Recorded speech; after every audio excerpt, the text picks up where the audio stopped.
भगवान बुद्ध को कितने संघर्ष अकेले ही करने पड़े। करोड़ों लोग मानते हैं आज उन्हें, उनके आदर्शों पर चलते हैं, पर जब वो जीवित थे कितना समय अकेले संघर्षों में बिताया, लोगों के ताने सुने, कोई ताने मार रहा है, कोई पत्थर मार रहा है, कोई पागल कह रहा है, कोई भगोड़ा कह रहा है। आज ज्यादातर संसार उनके वचनों पर चल रहा है, पर एक समय एक भी इंसान नहीं था उनके साथ। वो मुस्कुराते हुए चल रहे थे, ध्यान लगा रहे थे, जंगलों में घूम रहे थे बेपरवाह, महीनों कुछ नहीं खाया, हड्डियां बाहर आने लगी शरीर में से, शरीर भी जवाब देगी आप कितना संभालूं। वो मुस्कुरा रहे थे अकेले, वो थे, मौजूद थे, जाग चुके थे। उन्हें नहीं चाहिए था कोई सपोर्ट, कोई सहारा, किसी की मौजूदगी, किसी की तारीफ। ऊपर उठ चुके थे। लोग कहते हैं वो आकाश में चलते थे, मैं कहता हूं वो तो चल ही आकाश में रहे थे, उन्हें तो कोई परवाह ही नहीं थी ना। लोग तब तुम्हारे पीछे आएंगे जब तुम में अकेले चलने का साहस होगा, अपने दम पर फैसले लेने का साहस होगा, दुनिया के खिलाफ जाके फैसले लेने का साहस होगा। सब टोकेंगे, ये दुनिया सिर्फ टोकती, सब जलील करेंगे। मैं अपनी इस छोटी सी यात्रा में इतने ताने सुनकर आ रहा हूं कि मैं याद भी नहीं कर सकता। हर मोड़ पर लोगों ने टोका, जलील किया, नीचा दिखाया, प्रश्न पूछे। आज भी लोग प्रश्न पूछते हैं, जलील करते हैं। मेरे दिमाग में मेरा मकसद है जो ईश्वर ने मुझे दिया है, मुझे वही करना है। मैं सड़क पे खड़ा होऊंगा तो भी वही करना है। सिर्फ एक इंसान मेरी सुन के अपना थोड़ा सा भी भला कर पाए तो भी मुझे यही करना है। मैं क्यों भटकूं? मेरा एक उसूल है। ऐसा नहीं कि मुझसे कोई प्रेम नहीं करता, कुछ लोग मुझसे प्रेम करते हैं, बहुत प्रेम करते हैं, पर उन्होंने जब भी भापना चाहा कि क्या उनके बिना मेरा गुजारा चलता है, तो उन्हें मेरे व्यवहार से या मेरे द्वारा बहुत प्रेम से एक ही जवाब मिला, हाँ चलता है, क्योंकि चलता आया है। पहले कोई और था, फिर कोई और आया, फिर कोई और आए, गुजारा चलता रहा, चलता रहेगा। ईश्वर के दम पर खड़ा। दूसरा जीवन तो उन्होंने दिया है मुझे, दूसरा मौका उन्होंने दिया है मुझे, वरना मैं तो कब का निकल चुका होता। जो भी इंसान मेरे नजदीक आने लगता है, मुझसे प्रेम करने लगता है, मैं सबसे पहले उसे कहता हूं, भाई मेरी किस्मत में अकेला चलना लिखा है। मैं एक यात्री हूं और इस सत्य मैं सालों साल से जानता समझता आ रहा हूं। ज्यादा दिन मेरा कोई दोस्ती, कोई प्रेम नहीं टिक पाता। संभल कर ही साथ चलना, आदत मत लगाना। जिसे साथ चलना है वो चलता है समझ कर कि वो सहारा नहीं है मेरा। और इस दुनिया में सहारा है भी कौन? तुम्हारे दुखों में 99.98% लोग व्यस्त हो जाएंगे। टाइम है कहां उनके पास जब तुम दुखी हो, अकेले हो? और जरूरी काम भी तो पूरे करने हैं। उसकी बीवी 4 दिन से नाराज है, वो डिनर पर ना जाए। उसे खुद जॉब का डिप्रेशन है, वो मस्ती वाले दोस्तों के साथ ना जाए। उसकी खुद EMI का पता नहीं, तुम्हें सपोर्ट कैसे करेगा? माता पिता खुद बूढ़े हो रहे हैं, बीमार हो रहे हैं, अपनी सेहत को देखें, ढलती उम्र को देखें या तुम्हें देखें। वो तो फिर भी औरों से बहुत ज्यादा तुम्हें देख लेंगे, पर हर चीज की एक लिमिट है। कोई भी अपना समय, अपनी भावनाएं, अपना जीवन, अपनी खुशहाली बर्बाद नहीं करेगा तुम्हारे पीछे। दोस्त 4 दिन कर लेंगे जो ज्यादा प्यार करते होंगे, कुछ समय बाद उनका भी प्यार ढलना शुरू हो जाएगा। अपना जीवन भी तो जीना है ना। धीरे धीरे सब चूहे जहाज को छोड़कर चले जाएंगे, तब और निराशा होगी, क्योंकि उनके भरोसे बैठे थे, उनके सहारे खड़े थे। एक निकला साइड में हो गए, दूसरा निकला दूसरी साइड से हो गए, पैर कांप रहे हैं, कैसे खड़े रहूंगा? फिर और निकला तो गिर गए, फिर आंखों के सामने से सब भाग रहे हैं, तो विश्वास नहीं हो पा रहा। पूरा जीवन उनके सहारे, उनके भरोसे काट दिया, और जब मौका लगा तो उन्होंने साथ ही नहीं दिया। तुम्हें लगेगा कि तुम्हारा पूरा जीवन ही झूठ था, और ये जो न्यूज़ है, ये जो सोच है, ये जो ख्याल आएगा ना, वो बर्दाश्त नहीं हो पाएगा। पूरा जीवन नकार दिया जाएगा एक क्षण में। इस दुनिया में एक ही सहारा है, सच का बोध, शून्यता का बोध, वस्तुओं के नकली होने का एहसास, अपूर्ण होने का एहसास, अस्थिर होने का एहसास। There is no permanence. Life and temporariness are synonyms. जो अस्थाई है वही जीवन है। जो भी एक दिन मिट जाएगा, चाहे कुछ साल हो, कुछ 100 साल हो, कुछ 1000 साल हो, कुछ लाख साल, वो सब नकली है, वो सत्य से दूर है। मिटता वही है जो नकली होता है, जो भ्रम होता है, माया होता है, किसी ने रचा होता है किसी कारण से। सुंदरता के पीछे मरते हो। मुझे ये बताओ, सुंदरता है क्या? चमकना सुंदरता नहीं होती, आकर्षण सुंदरता नहीं होती। ये सब तो भावनाएं हैं, अस्थाई है, दिखावा है। सुंदर सिर्फ वो है जो हमेशा से था और हमेशा रहेगा।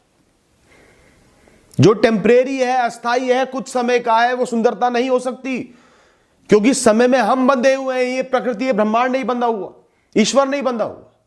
जब पूरी कहानी सामने होगी, सुंदरता की कोई वैल्यू नहीं दिखेगी। जिस सुंदर लड़की को देखकर जवानी में कई महीने पागल रहे थे, बिल्कुल पीछे पीछे घूमते थे, डिप्रेशन में आ गए, पढ़ाई छोड़ दी, बुढ़ापे में जाकर वो सुंदर नहीं लगेगी। उस सुंदरता की कोई वैल्यू नहीं होगी। उसको देख भी लोगे, कोई आकर्षण नहीं होगा। झुर्रियों से भरे चेहरे में, झुकी हुई कमर में, कांपती हुई आवाज में कोई आकर्षण महसूस नहीं होगा। सत्य यही है, सब मिलाकर ही सत्य बनता है। एक पॉइंट कभी सत्य नहीं होता, एक पॉइंट कभी सुंदर नहीं होता दोस्तों। तो आज जो सुंदर लग रहा है, 50 साल बाद वो सुंदर नहीं लगेगा, तो वो सुंदर नहीं है। आज जिस गाड़ी की चकाचौंध से पागल हो रहे हो और 10 साल के बाद वो तुम्हें कबाड़ा लगने लगेगी, तो वो सुंदर नहीं है, वो आकर्षण है।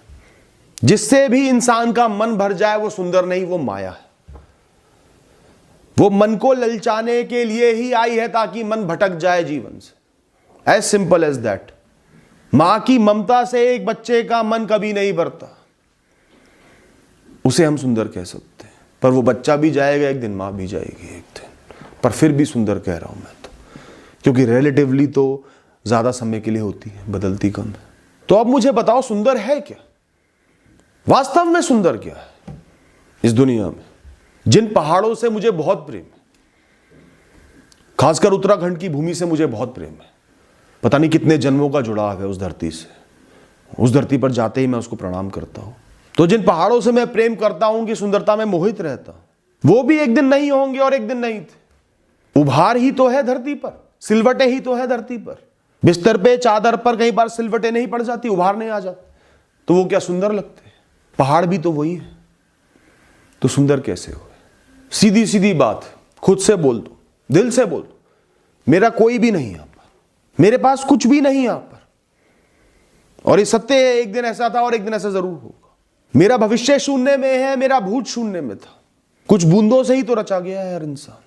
जो मिला है सब खोएगा, जो चाह रहा हूं कुछ नहीं मिलेगा, या मिलकर खो जाएगा। तो भी क्या जीवन अच्छा है? तो भी क्या खड़ा रह सकता हूं? तो भी क्या खुश रह सकता हूं? एक बार मैं एक साधु से मिला। बहुत ही सुंदर जगह रहते थे, प्रकृति के बीच में। पास पहाड़ थे, जंगल थे, ताजी हवा थी, हल्की हवा थी, हर सांस में खुशी छुपी थी। मैंने उनसे बहुत खुश होकर कहा, बाबा बहुत ही सुंदर जगह रहते हो आप, तो बहुत आनंद आता हो। इस बात पर वो मुस्कुराए और बोले, यहां ठिकाना बन गया, जीवन चल रहा है इसलिए रह रहा हूं, वरना कहीं और भी इतना ही प्रसन्न रहता। कोई प्रकृति ना होती तो भी प्रसन्न रहता, रेगिस्तान होता तो भी प्रसन्न रहता। मेरा कोई घर नहीं है, मेरी कोई चाह नहीं है, कोई अपेक्षा नहीं है, जगह का मोह नहीं करता मैं। जब मैं यहां नहीं था तो भी जीवित था, तो भी प्रसन्नता के जरिए थे। कल यहां से चले जाऊंगा तो भी जहां पहुंचूंगा प्रसन्न रह लूंगा। कल तूफान आ जाए, या प्लॉट कटने लगे, या किसी कारण से जगह उजड़ जाए, तो अगर मैं इस जगह के मुंह में फंसाऊंगा तो मेरा जीवन भी बर्बाद हो जाएगा, वरना बोरा उठाऊंगा आगे बढ़ूंगा। कल किसने देखा? उनकी बात सुनकर मुझे खुद पर हंसी आने लगी। अब सुन लिया ना बहुत लेक्चर, 4 पल का मोटिवेशन नहीं लेना, ऊंचा महसूस करके फिर ढल जाना, ऐसा नहीं करना। अब उठो अपनी इन 2 टांगों पर ही, और कोई तीसरी चौथी टांग की आवश्यकता नहीं है तुम्हें। एहसास करो खड़े होने की शक्ति का, अपने दम पर खड़े हुए हो, अपनी बुद्धि से, अपनी ऊर्जा से खड़े हुए हो, सब कुछ कर सकते हो। मुस्कुराओ और ताकत को महसूस करो। मैं नहीं हूं किसी पर निर्भर, मुझे नहीं होना किसी पर निर्भर। बोल दो खुद से, मैं बेसहारा होकर जीऊंगा। और बेसहारा का मतलब ये नहीं जो बिना सहारे के गिर गया, बेसहारा का मतलब ये है जो टूटी टांग पर भी एक टांग से अपने सहारे से चलता है। दोनों टांगे टूट जाए तो जमीन पर गिरकर चल लेगा, हाथों की मदद से चलेगा अपने दम पर। कोई 4 पल के लिए आके मदद कर दे तो उसका मन, उसकी इच्छा, करे तो करे, ना करे तो ना करे, जब जाना हो जाए। यही जीवन है दोस्तों। जीवन के जिस मोड़ पर जिसको जब पहुंचना होता है वो पहुंच ही जाता है। एक निर्विघ्न जीवन जी के आए, सब ठीक होता गया, तो भी आज जहां खड़े हो वहां खड़े हो ही जाते। अंत में एक क्षण में कुछ हो जाता। संघर्षों वाला जीवन जी कर आए तो भी यहीं पर पहुंचे। कई लोग बड़े बड़े मकाम हासिल कर कर भी एक क्षण में गिर जाते, एक क्षण में बदनामी हो जाती है, घाटा हो जाता है। कई लोग संघर्ष करते करते ऊंचे मकाम पर पहुंच ही नहीं पाते, तो जो गिरकर वहां पहुंचा है वो वहीं पर खड़े हैं। तो अगर एक ही इंसान वो 2 अलग अलग कहानी जीता तो भी एक ही जगह पर खड़ा होता जहां पर उसे खड़ा होना है। मजा सिर्फ इसमें है कि आज यहां पर जीवित खड़ा हूं, उम्मीद बाकी है, ऊर्जा बाकी है, कुछ हो सकता है। जीवन की कहानी अभी चल रही है, यात्रा पूरी नहीं हुई, अभी आगे बढ़ना है, चलना है, और अनुभव लेने हैं, और सीखे लेनी है, और ज्ञान लेना है। आगे की राह नजर आ रही है, वही जीवन है, वही सुकून है, वही खुशी है।